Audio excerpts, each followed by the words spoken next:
चलिए एक एक करके आज के सभी मुख्य खबरों के बारे में बातें करते हैं। सबसे पहली खबर है, पश्चिम बंगाल के भांगड़ इलाके में टीएमसी कार्यकर्ता के घर से करीब 100 देसी बम बरामद किया गया है। जी हां, पश्चिम बंगाल में 29 अप्रैल को दूसरे चरण की वोटिंग से पहले रविवार को दक्षिण 24 परगना जिले के भांगड़ में एक कथित तृणमूल कांग्रेस कार्यकर्ता के घर से करीब 100 देसी बम बरामद किए गए हैं। एक अधिकारी ने जानकारी देते हुए बताया कि खुफिया सूचना के आधार पर रफीकुल इस्लाम के आवास की तलाशी ली गई, जहां से ये विस्फोटक बरामद हुए।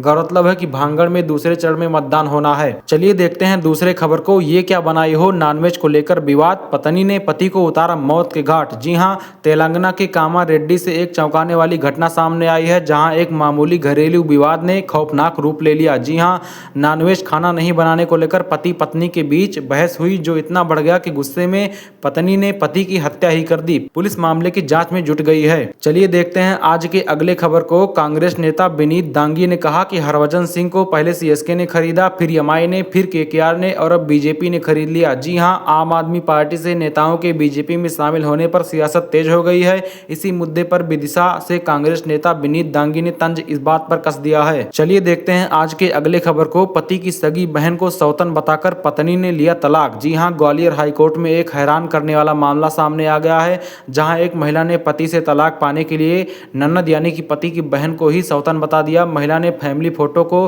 पति की दूसरी शादी का सबूत बताकर कुटुंब न्यायालय से एक तरफा तलाक की डिग्री हासिल कर ली। अब पति ने इस फैसले को हाईकोर्ट में चुनौती दी है। चलिए देखते हैं आज के अगले खबर को। बीजेपी विधायक मैथिली ठाकुर बीते दिन पश्चिम बंगाल में गई थी, जिसके बाद उन्होंने कहा था कि पश्चिम बंगाल में मुझे बहुत ही ज्यादा असहज महसूस हुआ। जिसके जवाब में प्रतीक पटेल का कहना है कि क्यों गई थी पश्चिम बंगाल, बंगाल वालों ने बुलाया था क्या, क्या कोई जबरदस्ती ले गया था? कभी मणिपुर भी जाओ, घूम आओ, बहुत ही ज्यादा फ्रेश फील करोगी। अब चलिए देखते हैं अगली खबर को। हम बिस्तर हो जाओ, टिकट दिला दूंगा, बीजेपी जिलाध्यक्ष की खुली पोल। जी हां, बीजेपी की जिलाध्यक्ष मोहनलाल कुशवाहा पर पार्टी की पूर्व जिला मंत्री दीपाली तिवारी ने गंभीर आरोप लगाए हैं। दीपाली तिवारी ने फेसबुक लाइव पर कहा, मेरे साथ हम बिस्तर हो जाओ, जिलाध्यक्ष का पद दूंगा और जिला पंचायत अध्यक्ष का टिकट भी। हालांकि जिलाध्यक्ष ने इन आरोपों को सिरे से खारिज कर दिया है और उन्हें निराधार और मनगढ़ंत बताया है। चलिए देखते हैं आज के अगले खबर को। गुजरात के निकाय चुनाव में भाजपा ने एक नया प्रयोग किया है। बड़ोदरा जिला पंचायत की पोर सीट से 1 मिलियन से ज्यादा इंस्टाग्राम फॉलोअर वाली रील क्रिएटर अंकिता परमार को उम्मीदवार बनाया गया है। इस बात पर आप क्या कहना चाहते हैं? अगर आपके भी सोशल मीडिया अकाउंट पर बहुत ही ज्यादा फॉलोअर हैं तो आप भी टिकट मांग सकते हैं। चलिए देखते हैं आज के अगले खबर को। एक चुनावी सभा को संबोधित करते हुए ममता बनर्जी ने प्रधानमंत्री मोदी पर जोरदार निशाना साधा है। बनर्जी ने कहा कि मोदी और शाह के निर्देश पर राज्य विधानसभा चुनाव के लिए बंगाल में 2 लाख से अधिक केंद्रीय बलों को तैनात किया गया है। साथ ही कश्मीर में सेना द्वारा उपयोग किए जाने वाले बख्तरबंद वाहन भी लाए गए हैं। क्या वे बताएंगी कि जब पाकिस्तान प्रायोजित आतंकवादी पहलगाम में घुसकर 26 नागरिकों की हत्या कर रहे थे, तब ये वाहन और सुरक्षा कहां थे? चलिए देखते हैं आज के अगले खबर को। बिरयानी और तरबूज खाने के बाद एक ही परिवार के 4 लोगों की हो गई मौत। जी हां, मुंबई के पयाधुनी इलाके से एक दिल दहला देने वाला घटना सामने आया है, जहां फूड पॉइजनिंग के चलते एक ही परिवार के 4 सदस्यों की दर्दनाक मौत हो गई।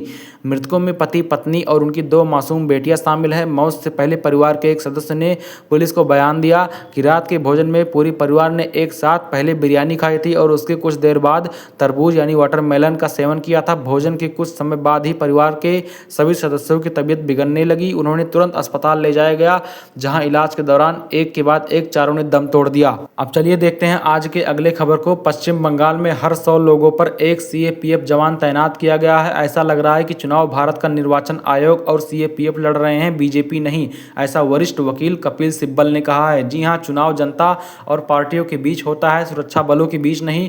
वरिष्ठ नेता कपिल सिब्बल ने पश्चिम बंगाल में सीएपीएफ की अभूतपूर्व तैनाती पर गहरी चिंता जताई। उन्होंने सवाल उठाया कि इतनी भारी सैन्य मौजूदगी स्वतंत्र मतदान के लिए या मतदाताओं को डराने के लिए लोकतंत्र में चुनाव आयोग की भूमिका निष्पक्ष होनी चाहिए, ना कि एक पक्षीय। चलिए देखते हैं आज के अगले खबर को। क्रिकेटर से सांसद बने यूसुफ पठान ने वडोदरा में स्थानीय निकाय चुनाव में पत्नी और पिता के साथ वोट डाला। उन्होंने कहा कि बंगाल में तृणमूल कांग्रेस को लोग पसंद करते हैं, इसलिए वहां वही सत्ता में रहेगी। साथ ही बोले कि गुजरात में भी यही हाल है, भारतीय जनता पार्टी का है। अगर गुजरात के लोग बीजेपी को पसंद करते हैं और विकास के नाम पर वोट देते हैं तो बीजेपी की सरकार रहेगी। ऐसे ही बंगाल में टीएमसी के साथ है। अब चलिए देखते हैं आज के अगले खबर को, पीएम मोदी के झालमुड़ी ब्रेक का जवाब, बाजार में फल खरीदती दिखी ममता बनर्जी। जी हां, चुनावी माहौल के बीच कोलकाता के भवानीपुर में पदयात्रा के जनसभाओं के बाद अचानक ममता बनर्जी सब्जी बाजार पहुंच गईं। वहां उन्होंने आम लोगों के बीच जाकर सब्जी और फल खरीदा, जिससे उनकी सादगी वाली छवि फिर से चर्चा में आ गई। एक कदम ऐसे समय में आया जब प्रधानमंत्री नरेंद्र मोदी की झालग्राम रैली के बाद झालमुड़ी खाने का वीडियो सामने आया था। चलिए देखते हैं आज के अगले खबर को, धरती फिर से खतरे में है, क्या 2026 की भीषण गर्मी लाएगी वही मेगा एल नीनो जिसने दुनिया की 4% आबादी ही खत्म कर दी थी। जी हां, दुनिया एक बार फिर से एक बड़े खतरे के मुहाने पर खड़ी हुई है। वैज्ञानिकों ने चेतावनी भी दे दी है कि 2026 में सुपर एल नीनो विकसित हो सकता है। यह एक ऐसा मौसमीय पैटर्न है जो 1877 से 78 की जैसी तबाही दोहरा सकता है। करीब 150 साल पहले आए इस विनाशकारी एल नीनो ने वैश्विक स्तर पर अकाल, सूखा और लाखों मौतों का कारण बना था। अब तेजी से बढ़ते समुद्री तापमान और जलवायु परिवर्तन के बीच इसके दोबारा आने की आशंका ने चिंता बढ़ा दी है।